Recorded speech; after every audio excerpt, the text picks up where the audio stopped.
आणि यानंतर पुढची एक ब्रेकिंग बातमी पाहूयात। वसईचा भोंदू ऋषिकेश वैद्यची शेंडी कापू नये असं पुणे न्यायालयानं कारागृह प्रशासनाला आदेश दिलेले आहेत। दैवी शक्तीचा संचार असल्याची बतावणी करून वैद्यानं एका महिलेवरती बलात्कार केल्याचा त्याच्यावरती आरोप आहे आणि यामुळे वैद्य याला पोलिसांनी गेल्याच आठवड्यामध्ये अटक केलेली होती।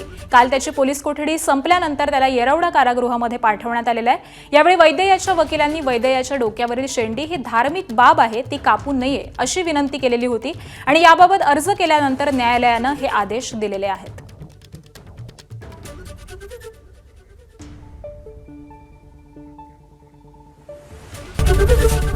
एबीपी माझा, उघडा डोळे बघा नीट।